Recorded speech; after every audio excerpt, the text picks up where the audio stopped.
Nouvelle session d'information sur A30 Télévision. Mesdames et messieurs, merci de nous rejoindre.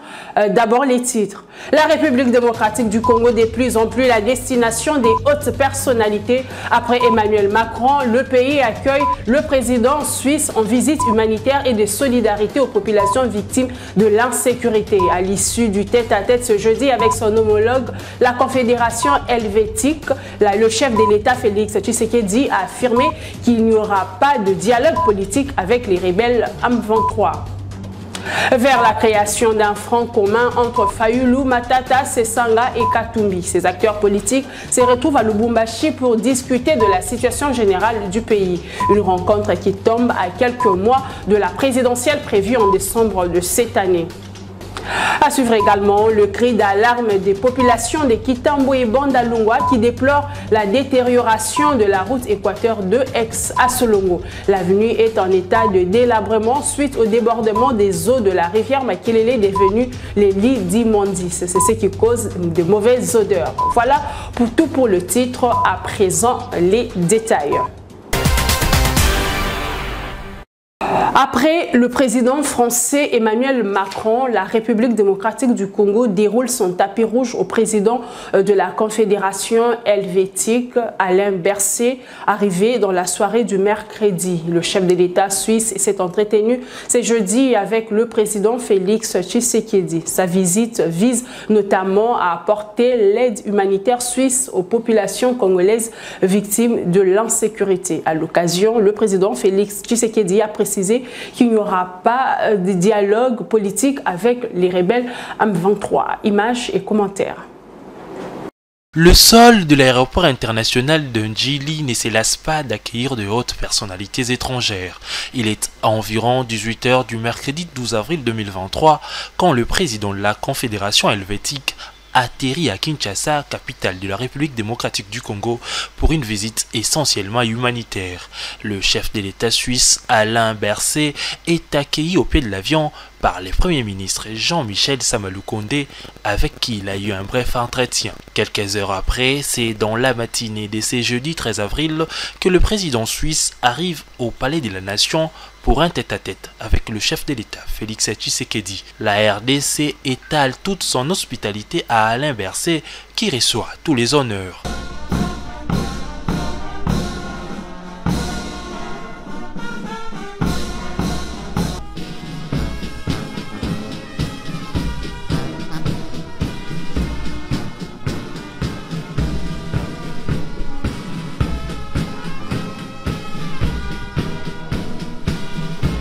Juste après, place au tête-à-tête entre les deux chefs d'État, Félix-Antoine Tshisekedi Tshilombo et Alain Berset. Au centre d'échange, les relations bilatérales et d'intérêt commun, la question sécuritaire à l'Est, mais aussi l'aide humanitaire suisse. À l'heure de la restitution devant la presse congolaise et suisse réunie pour l'occasion, les deux présidents ont réaffirmé la volonté de raffermir davantage le lien d'amitié entre les deux pays. La Suisse, qui présidera bientôt le Conseil de sécurité des Nations Unies, tient à sa posture de l'engagement dans le processus de paix, de médiation et de dialogue. Vous connaissez également Genève, ce que nous appelons la Genève internationale, qui est le 2e siège de l'ONU après New York, qui pour nous est d'une très très grande importance, un endroit où peuvent se passer beaucoup de contacts, d'échanges, pour tenter de trouver des solutions pacifiques aux problèmes et aux conflits. Et dans ce cadre-là, évidemment, c'est aussi cet ADN politique, c'est aussi cet ADN de la Suisse que l'on porte au Conseil de sécurité. Et c'est la raison pour laquelle un des grands thèmes de cette présidence du Conseil de sécurité, c'est la protection des populations civiles. Le chef de l'État, Félix Tshisekedi, a saisi l'occasion pour apporter des éclairages sur le processus de retrait des rebelles M23 des zones occupées en RDC.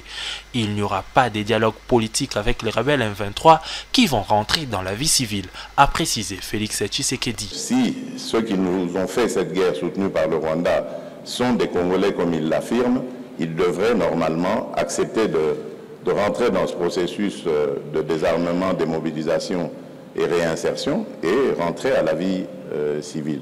Et là, j'aimerais faire une précision et le marteler comme il le faut. Il n'est pas question ici de dialogue politique avec ce groupe. Après Kinshasa, le président de la fédération helvétique prendra les vols pour l'est du pays. Alain Berset sera notamment à Goma et Bukavu dans l'objectif de constater de visu les réalités des terrains.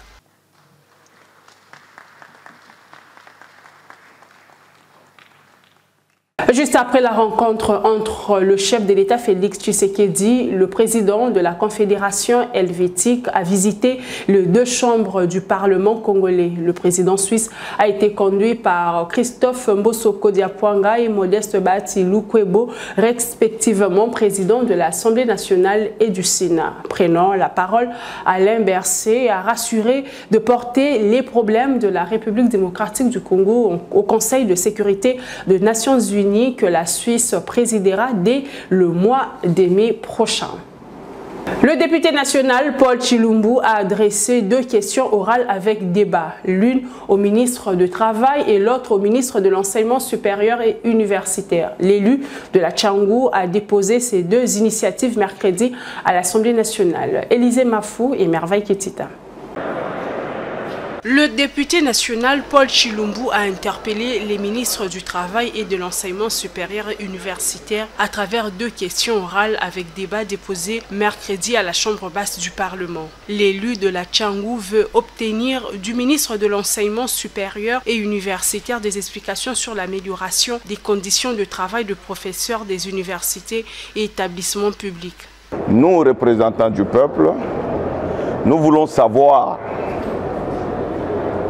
qu'est-ce que le ministre de l'ESU a ressenti quand il a vu les professeurs d'université, cette crème de crème qui nous a tous formés, en toge, je dis bien les professeurs d'université en toge, en train de réclamer que le gouvernement puisse appliquer la convention qu'ils ont signée de bonne foi. Et nous nous posons la question, est-ce que le ministre de l'ESU est-il conscient que l'avenir de ces pays est assuré par l'éducation et la recherche scientifique? Et nous voulons savoir aussi où en sommes-nous avec cette histoire de véhicules promis aux professeurs d'université. Qui est le concessionnaire qui devait livrer ces véhicules? Et aujourd'hui, je ne sais pas, ça fait plus d'une année que ces véhicules ne viennent toujours pas. Une autre question orale avec débat, il a adressé au ministre du Travail et de l'Emploi afin qu'il fasse l'état des lieux du respect de l'application de taux de SMIC par les employeurs expatriés. Je crois que dans ce pays, il y a une loi qui organise le SMIC. Et dans cette loi, je crois, le SMIC des Congolais est fixé à 7 500 francs par jour. Mais curieusement, dans ce pays, il y a encore des compatriotes qui touchent 50 $ le mois, 100 $ le mois. Dans ce pays, beaucoup de nos compatriotes travaillent sans contrat de travail. Ils sont exploités. Et nous voulons savoir quelle est la responsabilité. Qu'est-ce que le ministre du Travail et de la Prévoyance sociale fait pour justement extirper notre population de cette misère. Le député Paul Tshilumbu a également déposé une proposition de loi sur le petit commerce. Il sollicite du bureau de l'Assemblée nationale l'alignement dans le meilleur délai de ces initiatives parlementaires. Processus électoral. La Commission électorale nationale indépendante entame le contrôle de l'état de fonctionnalité de dispositifs électroniques de vote. C'est dans ce cadre que le secrétaire exécutif national de la centrale électorale, Toto Mabikou Toto Kani, accompagné de son adjointe Marie-Josée Kapinga, a visité l'entrepôt de la CENI situé à l'aéroport international d'Nchili. Le secrétaire exécutif s'est réjoui du travail effectué par les techniciens de la centrale électorale. La CENI s'active pour les élections prochaines.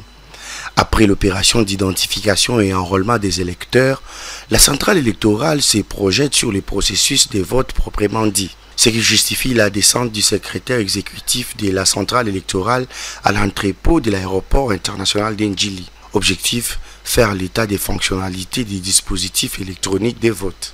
Ils vont travailler pour voir les dispositifs électroniques de vote qui sont en bon état et aussi voir ce qui pose problème, comment on peut les mettre à jour pour que ça puisse fonctionner normalement. Mais je précise que nous allons aussi changer la partie software qui tourne sur cela pour adapter cela avec l'évolution de la technologie. Parce que 4 ans ou 5 ans, c'est quand même beaucoup. Et c'est pourquoi nous devons mettre cela à jour aussi. Cette visite intervient à environ 8 mois de la tenue des élections présidentielles législatives, comme quoi la CENI tient au bon déroulement du processus électoral. C'est pour dire que les élections, c'est une réalité, comme le président Kadima l'a dit, les membres du bureau de la CENI répètent cela. Donc nous sommes en route pour les élections. La preuve, vous voyez que nous venons de finir l'enrôlement air opérationnel 3. Maintenant, nous sommes focalisés pour les scrutins. Il faut signaler qu'à ce jour, la Commission électorale nationale indépendante a déjà réussi à identifier et à enrôler les électeurs des premières, deuxième et troisième aires opérationnelles, mais également les Congolais des 5 pays de l'étranger, entre autres les États-Unis d'Amérique, Afrique du Sud, Canada, Belgique et la France. Entre-temps, le secrétaire exécutif de la CENI dans la province de l'Ituri a participé ce jeudi à la réunion du comité de pilotage des sécurisations des opérations d'enrôlement et d'identification des électeurs. Réunion présidée par le gouverneur militaire Luboya Kashama Johnny. Au cours de cette rencontre, il a été noté que la Commission électorale nationale indépendante a déjà enrôlé plus de 80% de la population iturienne. La suite dans ce commentaire. Le processus d'enrôlement et d'identification des électeurs de la 3e ère opérationnelle en province de l'Ituri a déjà atteint 80% d'enrôlés, comparativement à d'autres provinces où la situation sécuritaire est stable. Ceci est dit à la restauration de l'autorité de l'État, caractérisée par les retours de la population dans leur milieu d'origine. L'enrôlement se déroule plutôt très bien en Ituri et jusque-là, nous n'avons pas d'incidence sécuritaire majeure. Tout se passe bien et les chiffres que nous avons atteints à ce jour, plus de 82%, témoignent de l'évolution de cette opération en Ituri. Occasion pour Jimmy Angama Tadri, secrétaire exécutif de la CENI en Ituri, de saluer les efforts et les sacrifices consentis par le gouverneur militaire, le lieutenant-général Luboya Kashama Johnny, dans la sécurisation de ces processus. Nous félicitons d'abord le gouvernement provincial, toute l'équipe du comité provincial de sécurité qui nous a accompagnés, mais nous félicitons aussi tous les fils et toutes les filles de l'Ituri, les notables et tout le monde qui s'est déployé pour que l'enrôlement puisse bien se dérouler en Ituri jusque-là. Nous demandons à nos frères et sœurs qui sont ituriens d'accompagner le processus jusqu'à la fin et ceux qui ne se sont pas fait encore enrôler de profiter de cette période de contentieux pour retirer les jetons et se faire enrôler selon les communiqués de la CENI. Au stade actuel, l'administration militaire crée des conditions sécuritaires favorables pour que la population comprenne le rôle qu'elle joue en cette période préélectorale. En s'acquittant de son devoir civique, elle s'est mobilisée massivement pour obtenir sa carte d'électeur en prévision des élections qui se pointent à l'horizon d'ici décembre 2023. Mission de commandement et de contrôle des unités FARDC. Après le Nord Kivu et le Tanganyika, le chef d'état-major général est descendu mercredi au centre de Moura, à Likasi, dans la province du Haut-Katanga. Sur place, le lieutenant général Christian Chiwewe s'est exprimé devant les nouvelles recrues de l'armée. Il a insisté sur la discipline et le patriotisme.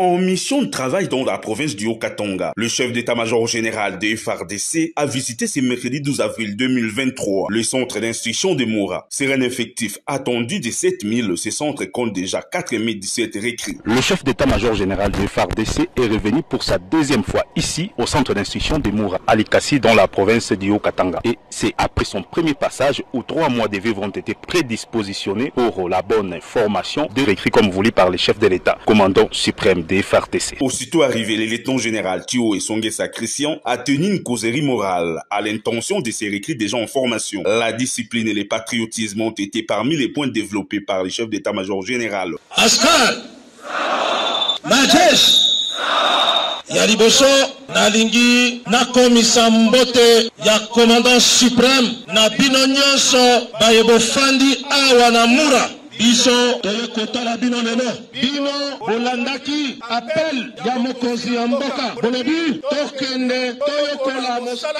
oyo ya mampinga de façon que to protéger to batela mboka na biso bokoti na mosala armé lokola ba volonté na mosala na biso ya armé eloko moko to exijaka c'est la discipline ngai naza ancien ya awa.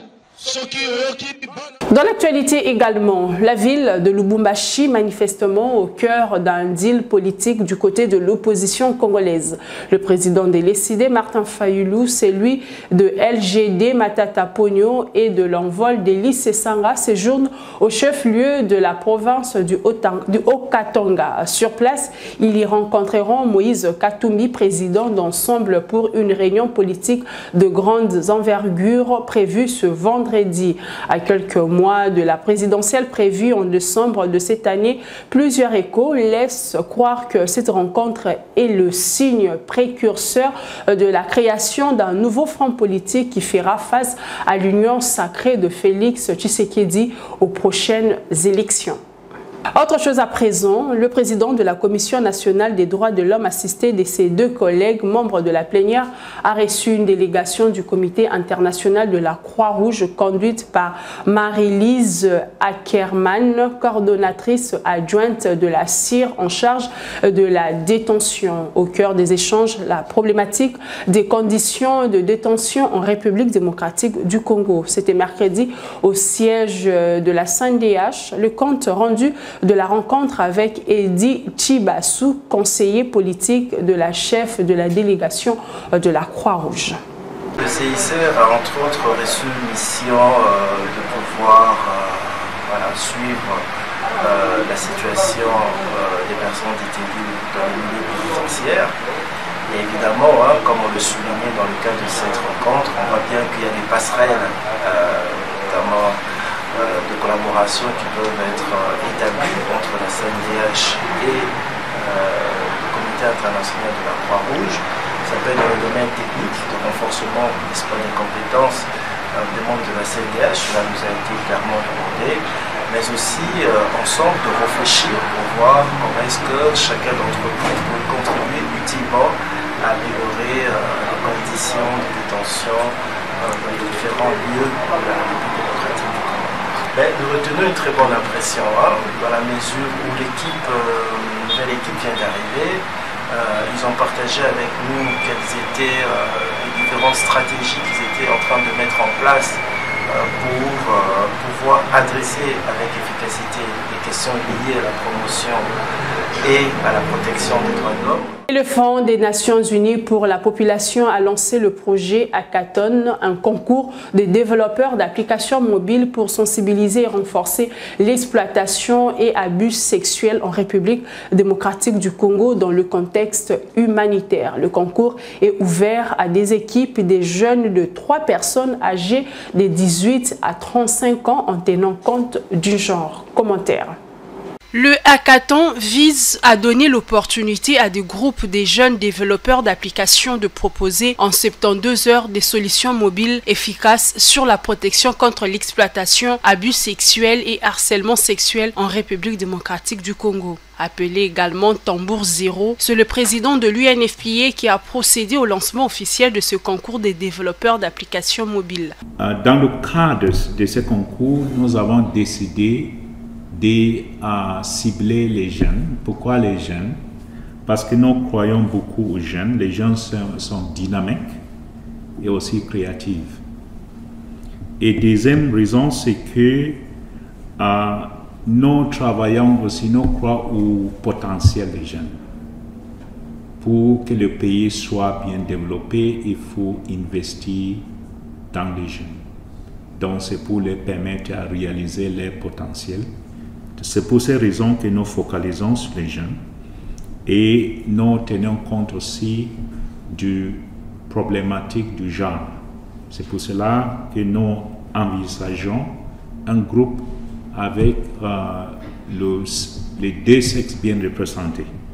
Le concours est ouvert à des équipes de jeunes de 3 personnes âgées de 18 à 35 ans, en tenant compte du genre. L'inscription est ouverte du 6 au 19 avril 2023. Le 6 mai prochain sera la date de remise des prix, présentation et lancement de l'application. Le pont jeté sur la rivière Makelele à quelques mètres du lycée Bolingani en phase de détérioration avancée, situation due au débordement des eaux de la rivière Makelele. Cette rivière séparant la commune de Kitambo à celle de Bandalungwa, transformée en un lit d'immondices, essentiellement des bouteilles en plastique. Conséquence, le passage est devenu compliqué sur ce pont de l'avenue Équateur ex à Solongo. La population lance un cri d'alarme. Reportage.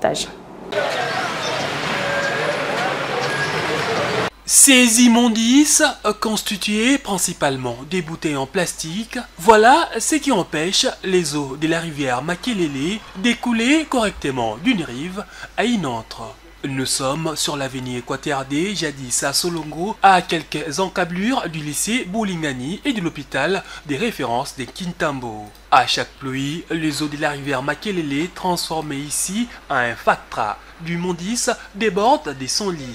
Ce qui cause la détérioration de l'avenue à Solongo et de ces ponts qui séparent les communes de Kitambo et de Bandalungwa. Comme retombé, il est devenu difficile de se frayer un chemin sur cette route, des éternels embouteillages à l'instar des odeurs nauséabondes à cause des déchets. Au début, ce nid de poules n'était pas si grave. Dommage que jusqu'à ce jour, les autorités n'ont pas pensé à arranger. Ils doivent à tout prix arranger cette voie. Ces ponts est envahi de part et d'autre par des immondices. Mais où est le projet Kimbopet dont parlaient les autorités urbaines? Mais ça n'a pas signé puisque je suis très choqué parce que nous sommes à quelques mètres de l'hôpital de Kitambo. Cette route secondaire aide notamment la population à se rendre au centre-ville. Sur ces lieux, des tasses d'immondices à la base des odeurs nauséabondes. La population de ces coins n'appelle qu'à une solution urgente des autorités afin d'éviter les pires. Que l'État trouve une solution pour dégager ces immondices. Toute cette saleté est aussi à la base de plusieurs maladies.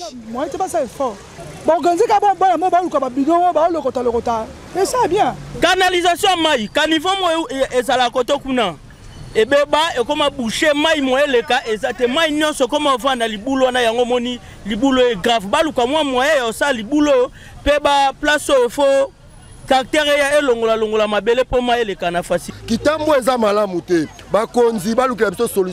Les autorités doivent nous aider. La commune de Kitambo doit être propre. Appel lancé à tout un chacun de jouer sa participation pour épargner la ville d'autres catastrophes, à l'image de celles vécues en décembre 2022.